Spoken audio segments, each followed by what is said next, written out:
인류의 스승 석가모니 공자 소크라테스 예수 어떻게 살라고 하는가 64번째 시간입니다. 구원의 완성이라는 소제목이 붙어 있고 모두 5개의 질문으로 이루어져 있습니다. 질문을 먼저 읽어보도록 하겠습니다. 1번 성경은 단순히 성령을 받는 것만으로 구원이 완성되는 것이 아니라고 합니다. 성경은 성령 받은 사람이 어떻게 되어야 구원이 완성된다고 하나요? 2번 성경은 성령으로 거듭난 영이 영의 양식인 하나님의 말씀을 먹고 장성한 자까지 자라나야 구원이 성취된다고 말합니다. 예수는 청함받은 자는 많으나 택함을 받은 자는 적다고 합니다. 또 천국에 들어가고자 하여도 들어가지 못하는 자가 많다고 합니다. 구원받는 자가 많다는 말인가요? 적다는 말인가요? 3번 성경은 성도들이 생명나무의 열매를 먹어야 구원에 이르게 된다고 합니다. 생명나무의 열매는 무엇을 말하나요? 4번 예수는 의인들을 부르러 온 것이 아니라 죄인들을 불러 회개시키러 왔다고 하면서 의사는 건강한 사람이 아니라 병든 자에게 필요하다고 합니다. 자, 어떤 의미로 하신 말씀일까요? 하는 질문이고요. 마지막 5번 질문입니다. 성경은 예수 이전까지는 하나님의 구원의 은혜가 유대인들에게 베풀어졌으나 예수 이후에는 오히려 유대인들은 배제되고 이방인들에게 구원의 은혜가 옮겨졌다고 합니다. 성경은 유대인들이 하나님의 구원의 은혜로부터 배제된 이유가 무엇이라고 하나요? 자, 이렇게 해서 모두 5개의 질문입니다. 자, 인류의 스승 석가모니 공자 소크라테스 예수 어떻게 살라고 하는가? 자, 예수의 가르침에 대해서 살펴보고자 성부, 성자, 성령, 거듭남, 이제 구원의 완성이라는 내용까지 지금 살펴보고자 합니다. 자, 1번부터 문제를 풀어가면서 그 내용들을 살펴보도록 하겠습니다. 자, 1번 성경은 단순히 성령을 받는 것만으로 구원이 완성되는 것이 아니라고 합니다.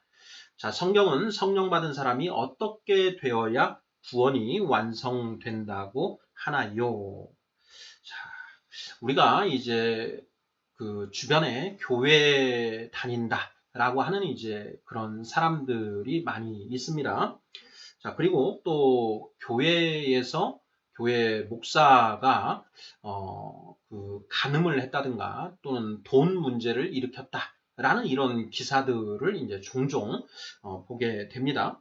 자, 그리고 이제 그런 얘기들을 우리가 들으면서 저 사람들은 도대체 구원받았다 천국 갈 사람들이라라고 하는데 저렇게 살아도 천국 가는 것인가? 라는 이제 이런 의문들을 품게 되지요. 과연 성경은 이와 관련해서 뭐라고 이야기하고 있는가? 또 예수님은 이와 관련해서 무엇라고 말씀하셨는가? 하는 부분들 우리가 정확하게 좀 알 필요가 있습니다. 자, 그런데 성경을 읽어보면 단순히 성령을 받았다라는 것만으로 구원이 완성되는 것은 아니다라는 취지의 말씀들이 곳곳에 이렇게 등장합니다. 자, 성경은 과연 성령 받은 사람이 어떻게 되어야 구원을 받게 되는가, 받게 된다고 이야기하고 있는가 하는 그런 질문이 되겠습니다. 성령 받은 사람을 성도라고 한다고 했습니다. 자, 불가에는 보살이 있고, 그리고 유가에는 군자가 있고, 그리고 기독교에는 성도가 있습니다. 자, 성도, 보살이 다 깨달음을 얻는 것이 아니고 또 군자가 다 천명을 깨닫는 것이 아니듯이 성도라고 해서 다 구원을 받는 것은 아니다. 이런 맥락으로 성경이 기록되어 있다. 이렇게 이제 그 보는 그런 크리스찬 그런 그 교파가 상당히 다수를 차지하고 있는데요. 자, 과연 이런 성령 받은 성도들이 어떻게 되어야만 그들이 천국 갈 수 있는가? 구원받을 수 있는가? 천국 가고 싶다, 천국 간다라고 하는 것이 기독교 그 성도들의 이야기인데 어떻게 되어야 그들이 천국 갈 수 있는 것인가? 라는 것을 우리 믿지 않는 사람들도 알고 있을 필요는 있다라는 것이죠. 자, 관련된 성경 말씀을 한번 찾아보도록 하겠습니다. 신약 성경에 히브리서라고 있는데요. 히브리서 6장 7절부터 8절에 기록된 말씀입니다. 제가 한번 읽어보겠습니다. 땅이 그 위에 자주 내리는 비를 흡수하여 밭 가는 자들이 쓰기에 합당한 채소를 내면 하나님께 복을 받고 만일 가시와 엉겅퀴를 내면 버림을 당하고 저주함에 가까워 그 마지막은 불사름이 되리라. 이렇게 기록되어 있습니다.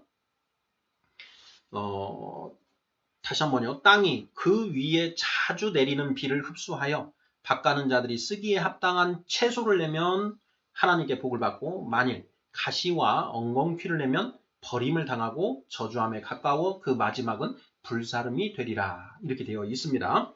마지막에 불사름이 된다라는 것은 이제 천국과 지옥 중에 지옥에 가게 된다. 지옥은 불못, 유황과 불이 꺼지지 않고 계속 타오르는 곳. 이것을 이제 성경에서는 지옥으로 묘사를 하고 있는데요. 비를 흡수하여 합당한 밭 가는 자들이 쓰기에 합당한 채소를 내지 않고 가시와 엉겅퀴를 내면 버림을 당하여 불사름을 받게 된다. 이렇게 기록을 하고 있습니다. 비를 흡수한다라는 것은 바로 하나님의 이 구원의 은총을 받는 것을 이제 상징하는 그런 비유적인 표현이다. 이렇게 이해할 수 있겠습니다. 성령 받은 사람이 어떻게 되어야 구원이 완성된다고 하나? 밭 가는 자들이 쓰기에 합당한 채소를 내어야 하나님께 복을 받는다. 만일 가시와 엉겅퀴를 내면 똑같은 비를 받고도 어떤 채소를 내느냐 아니면 그 밭에서 쓰기에 합당한 채소를 내느냐 아니면 가시와 엉겅퀴를 내느냐에 따라서 갈 곳이 달라진다. 천국을 가느냐 지옥을 가느냐가 달라진다라는 것입니다. 자, 이 표현에 의하면 합당한 채소를 내어야 된다. 이렇게 되어 있죠. 과연 합당한 채소가 무엇인가? 이것도 이제 우리가 생각해 볼 부분인데요. 같은 히브리서 6장에 이어지는 이제 말씀인데 11절, 12절 말씀입니다. 읽어보겠습니다. 우리가 간절히 원하는 것은 너희 각 사람이 동일한 부지런함을 나타내어 끝까지 소망의 풍성함에 이르러 게으르지 아니하고 믿음과 오래 참음으로 말미암아 약속들을 기업으로 받는 자들을 본받는 자 되게 하려는 것이니라. 이렇게 되어 있습니다. 다시 한번요. 우리가 간절히 원하는 것은 너희 각 사람이 동일한 부지런함을 나타내어 끝까지 소망의 풍성함에 이르러 게으르지 아니하고 믿음과 오래 참음으로 말미암아 약속들을 기업으로 받는 자들을 본받는 자 되게 하려는 것이니라. 이렇게 되어 있습니다. 자, 이 히브리서를 기록한 그 기자가 히브리서의 수신자들 되는 그 크리스천들에게 지금 하는 당부의 말인데요. 자, 너희가 우리들과 같은 부지런함을 내서 끝까지 소망의 풍성함에 도달하기를 원한다. 너희가 게으르지 아니하고 믿음과 오래 참음으로 그 약속들을 기업으로 받는 자 되기를 원한다. 이런 맥락인 것이죠. 그 기업은 바로 천국입니다. 그러니까 성령 받은 그 성도들에게 하는 이야기인데 다 천국 간다라는 그런 표현이 아니고 여기에 나와 있는 것처럼 부지런함을 나타내어서 게으르지 아니하고 믿음과 오래 참음으로 마지막에 가서 그 소망의 풍성함에 이르고 그 기업을 받게 되는 자, 이런 자들, 이런 자가 되어야만 구원이 완성되는 것이다. 이런 맥락으로 이해하면 틀림없겠습니다.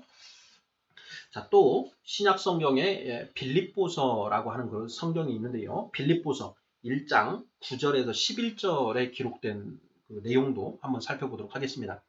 자, 내가 기도하노라. 너희 사랑을 지식과 모든 총명으로 점점 더 풍성하게 하사 너희로 지극히 선한 것을 분별하며 또 진실하여 허물없이 그리스도의 날까지 이루고 예수 그리스도로 말미암아 의의 열매가 가득하여 하나님의 영광과 찬송이 되기를 원하노라. 이렇게 적혀 있습니다. 예. 다시 한번요. 내가 기도하노라. 너희 사랑을 지식과 모든 총명으로 점점 더 풍성하게 하사 너희로 지극히 선한 것을 분별하며 또 진실하여 허물없이 그리스도의 날까지 이루고 예수 그리스도로 말미암아 의의 열매가 가득하여 하나님의 영광과 찬송이 되기를 원하노라. 이렇게 되어 있습니다. 자, 이 편지는 사도 바울이라고 하는 그 사람이 빌립보 교회의 성도들에게 쓴 편지입니다. 자, 이 편지에서 그 사도 바울이 빌립보 교회의 그 성도들이 어떻게 되어야 한다라고 지금 쓰고 있는지 이 부분을 잘 보면 되는데요. 자, 너희가 지극히 선한 것을 분별하게 되고 또 진실하여 허물없이 그리스도의 날까지 이르러야 되고 그리스도로 말미암아 의의 열매가 가득하여서 하나님의 영광과 찬송이 되어야 된다. 그래야 구원받는다. 이런 맥락으로 지금 쓰고 있는 것입니다. 이렇게 되어야 구원을 받는다라는 것이죠. 우리가 이제 교인들을 보면 좀 어떻게 보면 가소롭다라는 이런 표현이 맞을 수도 있는데요. 하하, 저렇게 해가지고 구원받는다? 그렇다면 저 기독교는 아무것도 아니다. 이런 이제 우리가 표현을 할 수가 있습니다.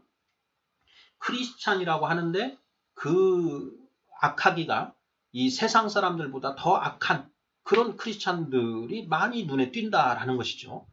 물론 사람이 악할 수 있습니다. 그런데 교회 다닌다라고 한다면 자기가 좀 더 착해지려고 노력도 하고 선하게 살려고 아둥바둥하고 하는 그런 모습이 있어야 되는데 오히려 자, 교회 다닌다. 그래서 자기는 천국 갈 사람이다. 라고 하면서 세상 사람들 보기를 아나무인으로 대하고 오히려 교회 다니지 않는 사람들보다 더 못되게 천박하게 행동하는 그런 크리스찬들, 교인들이 자주 눈에 띈다라는 것입니다. 심지어 목사라고 하는데 그 목사라고 하는 사람이 정말 사람들이 보기에 정말 양심에도 어긋나는 그런 행동들을 하면서 도저히 상식에 이해할 수 없는 그런 행동을 하는 경우들이 많이 있다라는 것입니다. 그러면서 그들은 자기들이 천국 간다라고 희희낙낙거리고 있는 그런 모습들을 우리가 볼 수 있지 않습니까?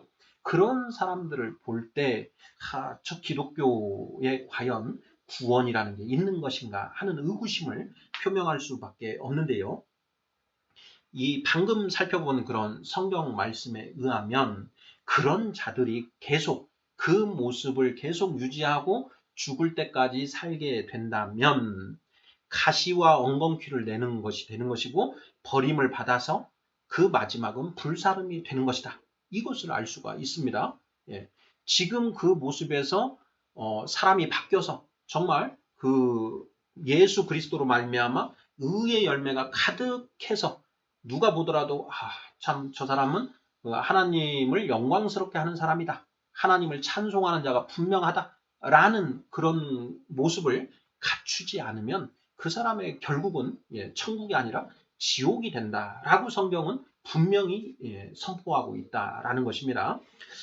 그래서 교회를 다닌다라고 하면서도 그렇게 자신의 어떤 그 잘못을 회개하지 않고 희낙낙거리면서 살아가고 있는 그런 자들은 교회를 다니지 않는 사람들과 마찬가지로 똑같이 지옥 간다.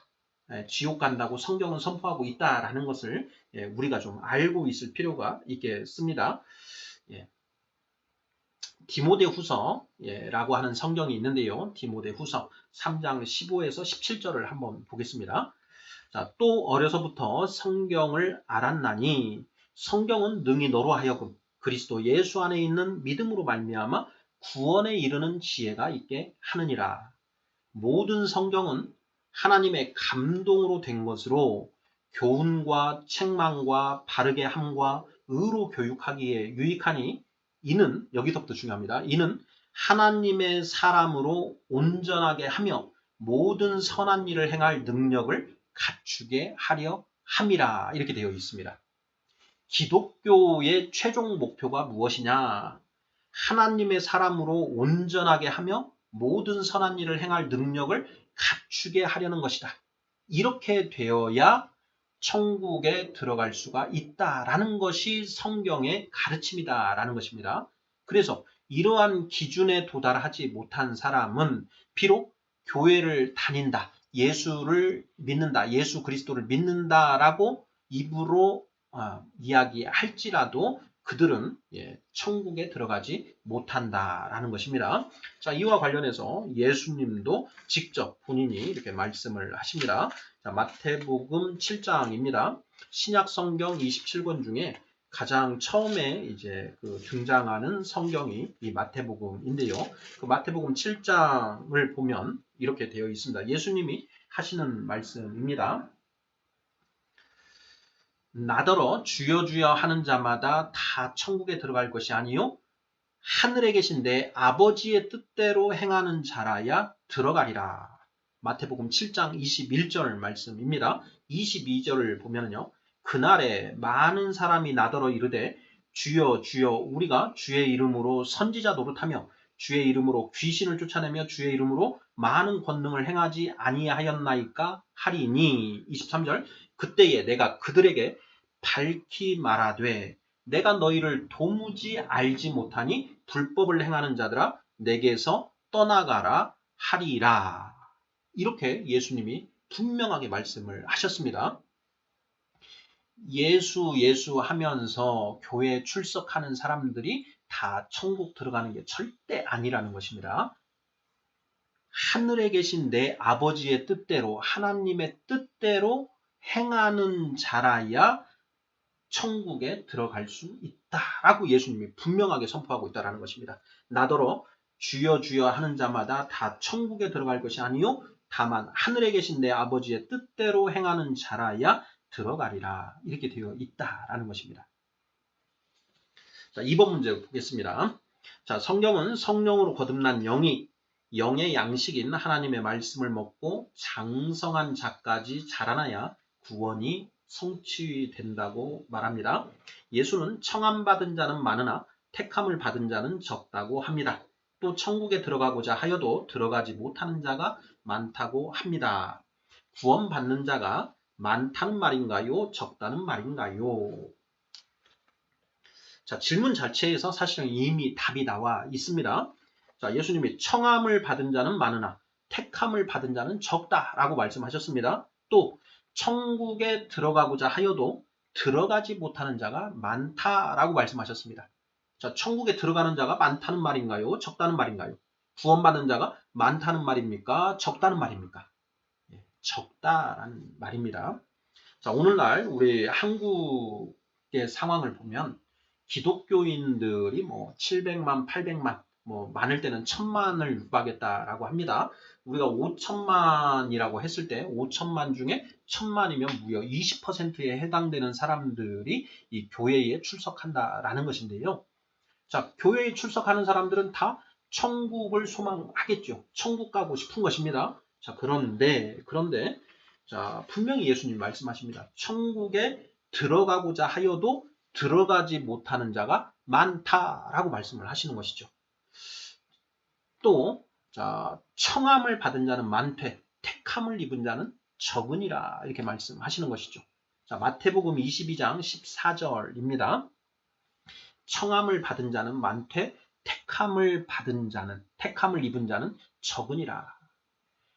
교회의 복음을 크리스찬들이 전하는 복음을 듣고 예수 믿겠다라고 결단하고 교회를 다니는 사람들이 많은데 그 많은 자들이 청함을 받은 자입니다. 그런데 그 중에 정말 택함을 입어서 천국에 들어가는 사람은 적다라고 분명히 예수님 말씀하고 계신다라는 것이죠. 또 아울러서 자, 누가복음이라고 하는 성경 13장 23절 24절 말씀입니다.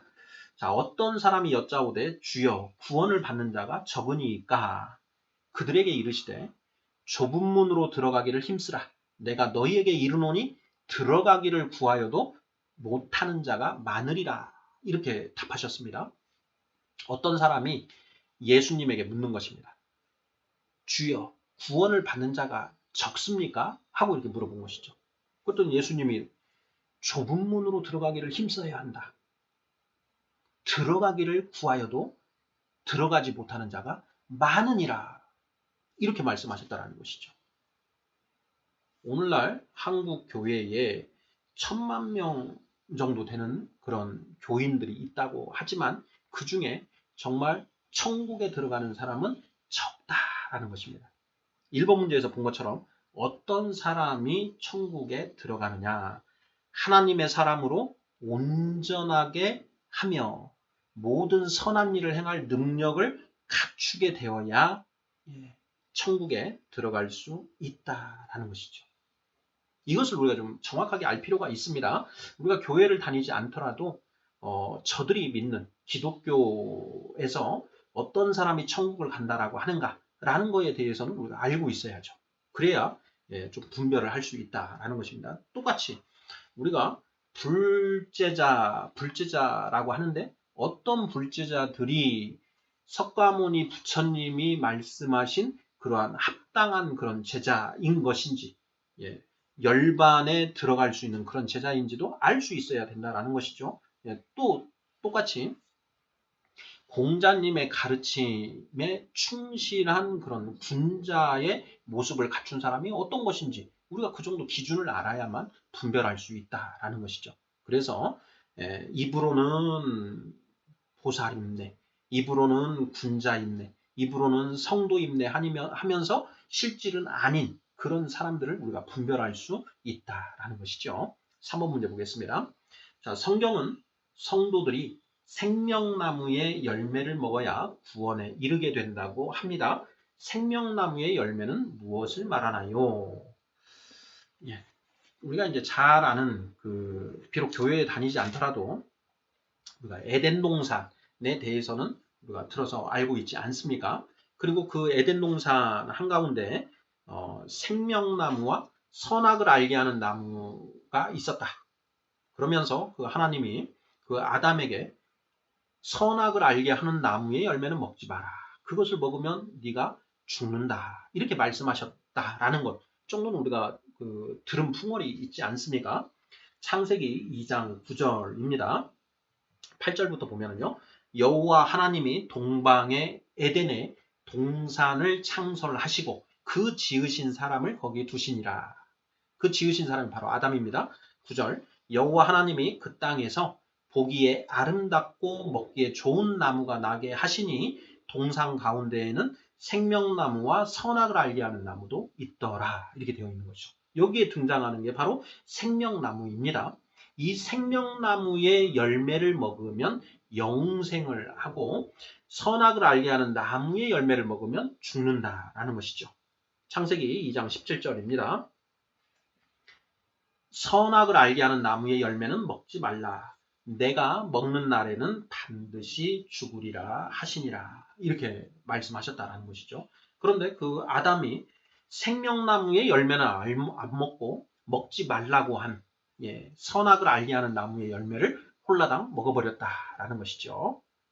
자, 그런데 여기에서 우리의 의문, 기독교인들이 이제 풀어야 되는 그런 숙제가 무엇이냐? 이 생명나무의 열매를 먹어야 생명을 얻게 되고 영생을 하게 되는데 과연 그 생명나무의 열매가 무엇인가 하는 이제 그것에 대한 답을 찾아야 한다라는 것입니다. 제가 그러한 그 질문에 답하기 위해서 성경을 이제 열심히 한번 찾아봤는데요. 구약 성경 잠언 3장 18절에 이런 말씀이 있습니다. 자, 지혜는 그 얻은 자에게 생명나무라. 지혜를 가진 자는 복되도다. 이렇게 되어 있습니다. 다시요. 지혜는 그 얻은 자에게 생명나무라. 지혜를 가진 자는 복되도다. 이렇게 되어 있습니다. 이 지혜가 바로 생명나무의 열매다. 이런 취지가 아닌가 이런 생각이 듭니다. 자, 같은 잠언 3장 21, 22절은 이렇게 이어집니다. 내 아들아, 완전한 지혜와 근신을 지키고 이것들이 내 눈앞에서 떠나지 말게 하라. 그리하면 그것이 내 영혼의 생명이 되며 내 목의 장식이 되리라. 이렇게 되어 있습니다. 내 아들아, 완전한 지혜와 근신을 지키고 이것들이 내 눈앞에서 떠나지 말게 하라. 그리하면 내 영혼의 생명이 되며 내 목의 장식이 되리라. 내 영혼의 생명이 된다. 바로 이것이 바로 영생입니다.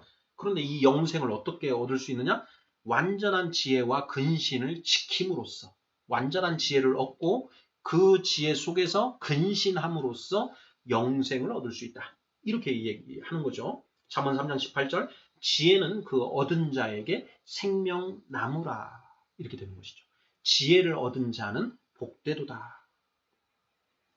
자, 똑같은 그 잠언 3장 13절에서 17절 이번에는 3장 18절의 앞부분에 있는 표현을 읽어보도록 하겠습니다.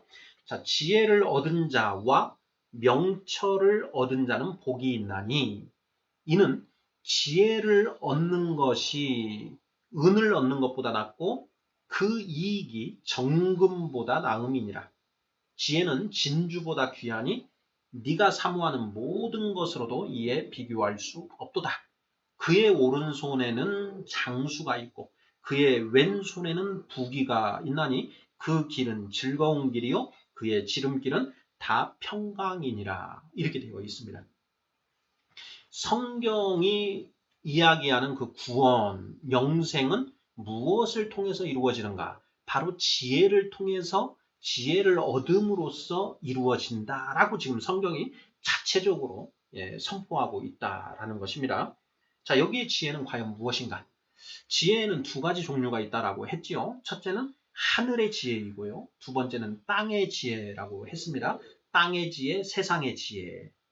하늘의 지혜는 하늘의 복을 얻을 수 있는 그 방법에 관한 것이고 땅의 지혜는 세상의 복, 부와 권력과 명예, 쾌락을 얻는 그 방법에 관한 것입니다. 자, 이 중에 성경이 말하는 지혜, 그리고 우리 인류의 스승들이 말하는 지혜, 석가모니, 공자, 소크라테스, 예수가 추구한 지혜는 땅의 지혜가 아니라 하늘의 지혜였다라는 것이죠. 바로 그 하늘의 지혜를 얻음으로써 열반에 들어갈 수가 있고 천명을 얻을 수가 있고 군자가 될 수 있다라는 것이죠. 성인이 될 수 있다. 그리고 영생을 얻을 수 있다. 이렇게 인류의 스승들이 이구동성으로 이야기하고 있다라는 것입니다. 저는 이제 이 성경을 읽으면서 흥미로웠던 것이 이 성경이 그 지혜를 찾고 있다라는 것입니다. 같은 잠언인데요. 잠언 2장 7절에 이런 표현이 있습니다. 잠언 2장 7절 한번 찾아서 읽어보도록 하겠습니다. 6절부터 읽어보죠. 대저 여호와는 지혜를 주시며 지식과 명철을 그 입에서 내심이며 그는 정직한 자를 위하여 완전한 지혜를 예비하시며 행실이 온전한 자에게 방패가 되시나니 이렇게 되어 있습니다. 대저 여호와는 지혜를 주시며 지식과 명철을 그 입에서 내심이며 그는 정직한 자를 위하여 완전한 지혜를 예비하시며 행실이 온전한 자에게 방패가 되시나니 8절을 한번 마저 읽어보죠. 대저 그는 정의의 길을 보호하시며 그의 성도들의 길을 보전하려 하심이니라. 이렇게 되어 있습니다. 우리가 1번 문제에서 살펴봤는데요. 자, 교회 성도, 교인이랍시고 그 하나님의 말씀에 따른 그 공의와 정의를 행하지 않는 자, 하나님의 말씀대로 살지 않는 자들은 천국은커녕 다 지옥에 가게 된다라는 것이 성경이 이야기하고 있는 것을 확인해 봤는데요. 방금 읽은 이 잠언 2장 6절, 7절, 8절에도 보면 7절에 행실이 온전한 자에게 방패가 되신다. 하나님이 여호와 하나님이 행실이 온전한 자에게 방패가 되신다. 이렇게 되어 있습니다. 행실이 온전하다. 온전한 행실은 무엇이냐? 하나님의 말씀대로 사는 자를 가리킨다라는 것이죠. 하나님의 말씀대로 살지 않는 자는 온전한 자가 아니고 그들에게는 하나님이 방패가 되어 주시지 않는다라는 것을 명확하게 하나님이 말씀하고 성경이 말씀하고 있다라는 것이죠. 그래서 3번 질문. 자, 성경은 성도들이 생명나무의 열매를 먹어야 구원에 이르게 된다고 합니다. 생명나무의 열매는 무엇을 말하나요? 하나님이 정직한 자를 위하여 예비해 두신 완전한 지혜. 이것이 바로 생명나무의 열매다. 그런데 이 지혜가 어디에 있느냐? 성경은 이 성경 안에 기록되어 있다라고 합니다. 그래서 이 성경 안에 감추어져 있는 그 지혜를, 하나님의 지혜를 찾아야 된다라는 것이 이제 기독교의 가르침인 것이죠. 같은 잠언 2장 4절을 보면 은을 구하는 것 같이 그것을 구하며 감추어진 보배를 찾는 것 같이 그것을 찾으면 5절 여호와 경외하기를 깨달으며 하나님을 알게 되리니 라고 되어 있습니다. 성경 66권에 그 하나님이 정직한 자를 위하여 예비해 두신 완전한 지혜가 감추어져 있다. 그래서 그 성경에서 은을 구하는 것 같이 그 지혜를 찾고 감추어진 보배를 찾는 것 같이 그 지혜를 찾으면 하나님을 알게 된다라고 이렇게 기록하고 있다라는 것이죠. 자, 성경은 성도들이 생명나무의 열매를 먹어야 구원에 이르게 된다고 합니다. 생명나무의 열매는 무엇을 말하나요? 하나님이 성경 66권에 예비해 두신 완전한 지혜 이렇게 답을 하면 정답이 되겠습니다. 자, 우리가 이제 크리스찬 교회 다닌다라고 하는 그런 사람들을 만나서 그 사람이 이제 뭐 이렇게 복음을 전하고 그러면 한번 딱 던져보면 됩니다. 당신은 성경에 하나님이 예비해 두신 완전한 지혜를 깨달았습니까? 하고 물어볼 수 있다는 것이죠. 그래서 그 질문을 받은 그 사람이 그것을 온전히 알고 설명할 수 있으면 저 사람은 진짜 천국 갈 수 있는 사람인가 보다. 이렇게 생각을 하면 되고요. 그 사람에게 무슨 말인가 하고 눈만 껌뻑껌뻑 하고 있다라고 한다면 저 사람은 아직은 그걸 모르는 사람이구나.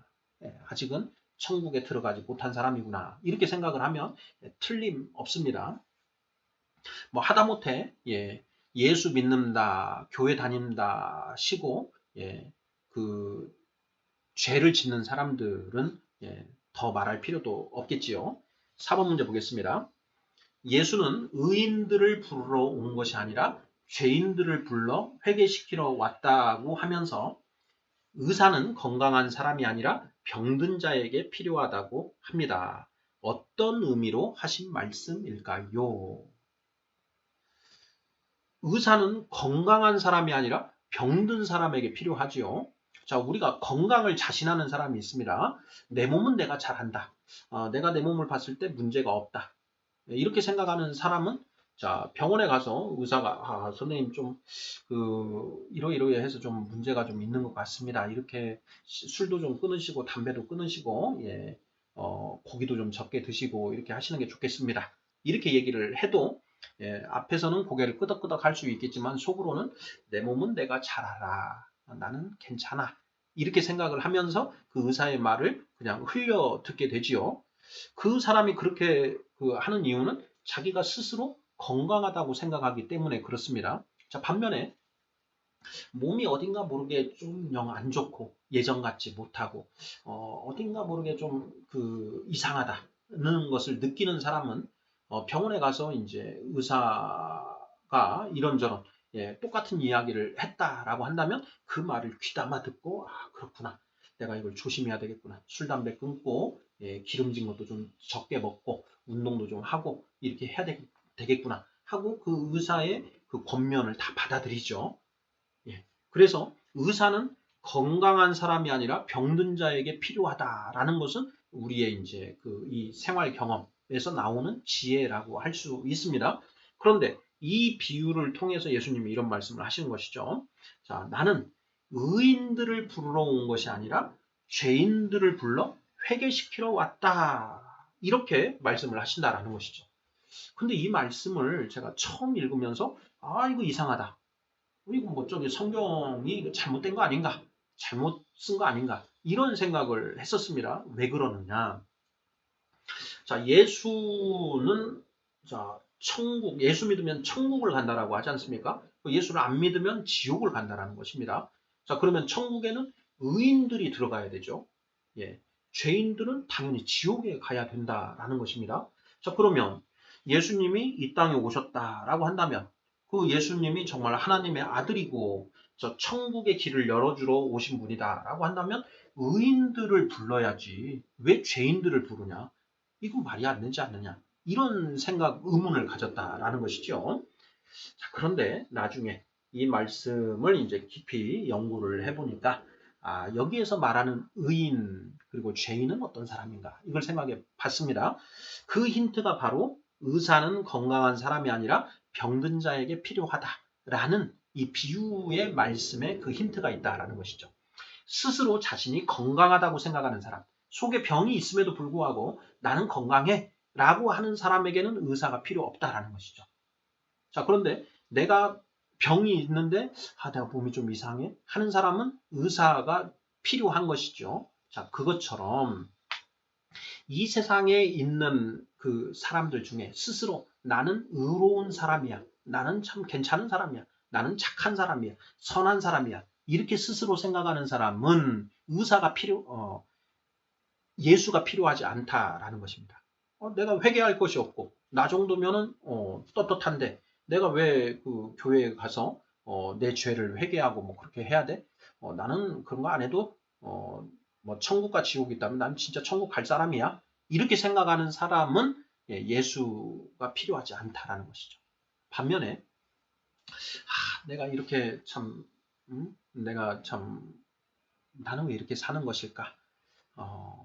나는 왜 이렇게 악한 것일까? 이렇게 생각하는 사람, 스스로 자기가 참 난 죄 많은 사람이야. 이렇게 생각하는 사람은 그 예수님의 이 말씀에 더 반응을 하게 된다라는 것이죠.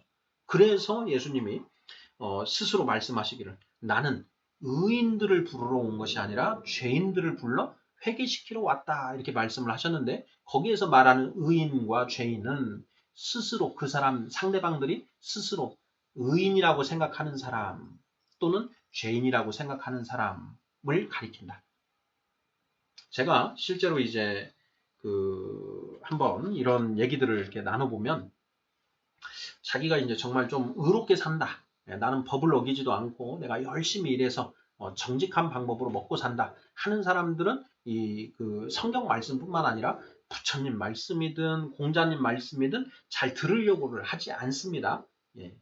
왜냐 나 그런 거 없어도 나 충분히 내가 제대로 살 수 있다 이렇게 생각하는 것이죠. 자, 반면에 좀 자신의 삶이 좀 뭔가 문제가 있다 이렇게 생각하는 사람들은 이런 얘기를 이제 해보면 부처님 말씀에도 이렇게 좀 경청하려고 하고 공자님 말씀에도 좀 경청을 하려고 하고 예수님 말씀에도 좀 이렇게 잘 들으려고 하더라라는 것이죠. 바로 이것을 예수님이 말씀하신 것 아닐까 이렇게 답을 하면 틀림없겠습니다.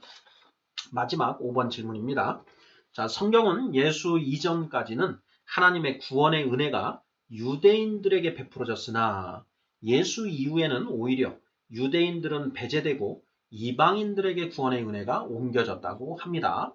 자, 성경은 유대인들이 하나님의 구원의 은혜로부터 배제된 이유가 무엇이라고 하나요?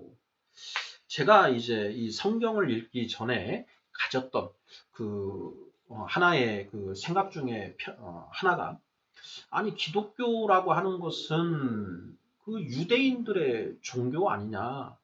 그들이 말하는 하나님들도 하나님이라고 하는 존재도 그 유대인의 하나님 아니냐. 우리는 한국인인데 우리가 왜 그 유대인들의 종교를 우리가 알고 믿어야 되느냐. 그건 말도 안 된다. 이런 생각을 이제 가지고 있었습니다.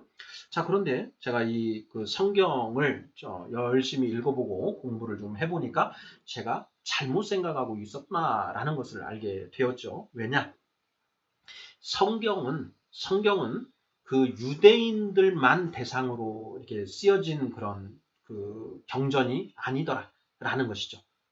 유대인들과 이방인을 이제 구분합니다. 유대인이 아닌 자, 혈통적으로 유대인이 아닌 자들을 성경은 다 이방인이라고 이렇게 표현을 하고 있는데, 처음에 그 이 유대인들에게 하나님의 이 그 구원의 은총이 베풀어졌던 건 맞습니다. 그런데 예수가 이제 그 이 땅에 오고 예수님을 이 유대인들이 십자가에 못 박아 죽였지 않습니까?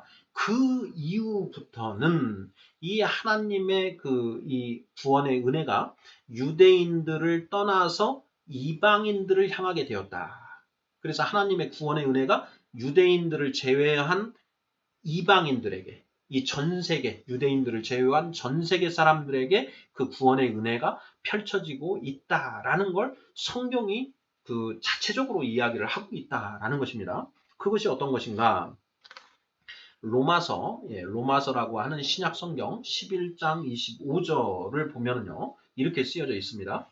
형제들아, 너희가 스스로 지혜 있다 하면서 이 신비를 너희가 모르기를 내가 원하지 아니하노니, 이 신비는 이방인의 충만한 수가 들어오기까지 이스라엘의 덜어는 우둔하게 된 것이라. 이렇게 되어 있습니다. 한 번 더 읽어보겠습니다. 형제들아, 너희가 스스로 지혜 있다 하면서 이 신비를 너희가 모르기를 내가 원하지 아니하노니, 이 신비는 이방인의 충만한 수가 들어오기까지 이스라엘의 덜어는 우둔하게 된 것이라. 이렇게 되어 있습니다. 이것이 무슨 뜻인가? 예수님은 유대인으로 태어나셨죠. 그런데 그 유대인들이 이 예수를 십자가에 못 박아 죽였습니다. 그러니까 유대인들은 하나님 하면서 하나님을 찾는 그런 민족이었는데, 유대교를 가지고 있었죠. 그 하나님을 찾는 사람들이었는데 정작 하나님의 아들을 알아보지 못하고 십자가에 못 박아 죽였다라는 것입니다. 이것은 하나님 입장에서 봤을 때 완전히 패역한 일인 것이죠.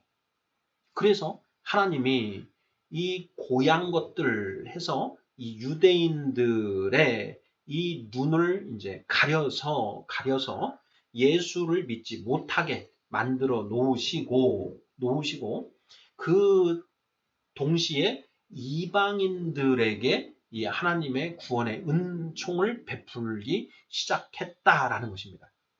바로 그 표현이 이런 표현입니다.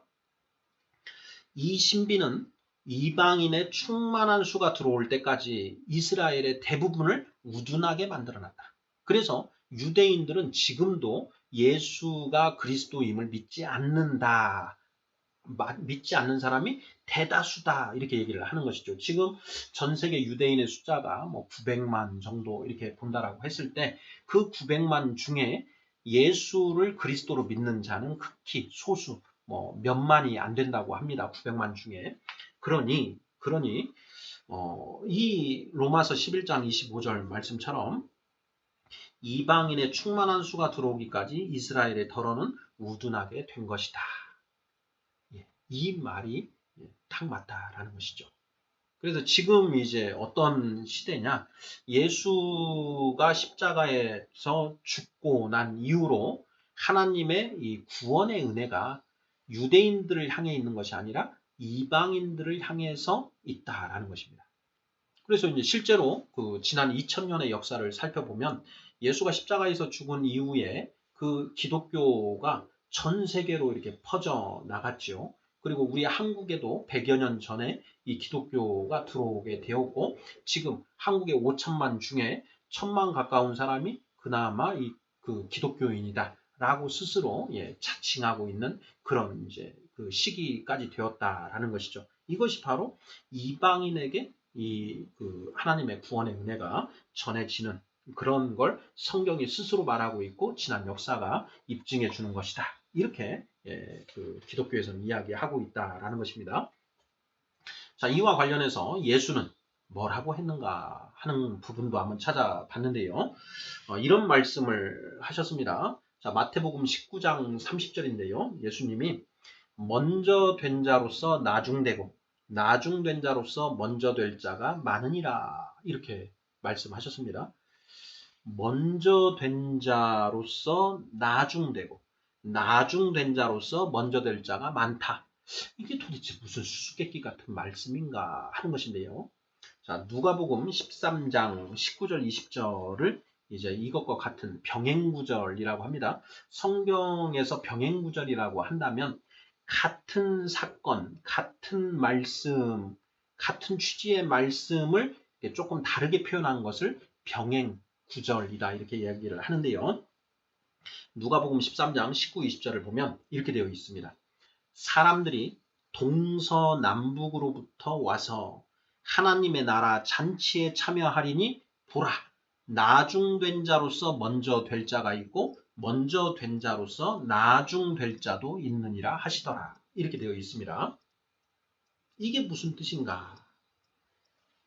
사람들이 동서남북으로부터 와서 하나님의 나라 잔치에 참여할 것이다. 동서남북은 이방인들을 가리킵니다. 자, 유대인들 말고 이제 유대인들은 예수를 몰라보고 십자가에 못 박아 죽였으니 이제 이방인들을 향해 하나님의 이 구원의 은혜가 이방인들을 향해 있다라는 것이죠. 그 이방인들 중에 많은 사람들이 예수 그리스도를 믿고 장성한 자가 되어서 천국 하나님의 잔치에 하나님의 나라 잔치에 들어가게 된다. 이런 얘기입니다.